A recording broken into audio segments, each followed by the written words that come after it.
এলেন মামা এবার মজা হইব। ঝালমুড়ি বানাই দিছে। মামা আগের সে বেশা দইছে ভাল লাগে না ভালো আইলে লাগছে না, ধরেন।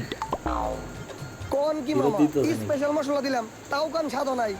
এইটা কোনো কথা? কি যে করি দাঁড়া পাইছি। ওয়েট মামা একটা নিনজা টেকনিক আছে, এখন দেখবেন সেই স্বাদ হবো। ভালো কইরা গুয়াটা খাইছেন এই আয় করে। আসলে কি ঝালমুড়ি বানাই এইবার এমনি স্বাদ করে? না হয়ে যাইবো কই, ঠিকই স্বাদ লাগবো। এমন কি মজা হইব নাকি? এলে গুটা গুটা গুটা গুটা। কনফিডেন্স। এলন মামা এবার স্বাদ হইবো। ওয়াও এটা ও মজা মামা হইছে। সে হইছে সুয়াদিকা। কইলাম না মামা এইবার মজা হইবো। এটা হইলো আমার নিনজা টেকনিক, ঠিক আছে? ওকে সোয়াদি খা। সে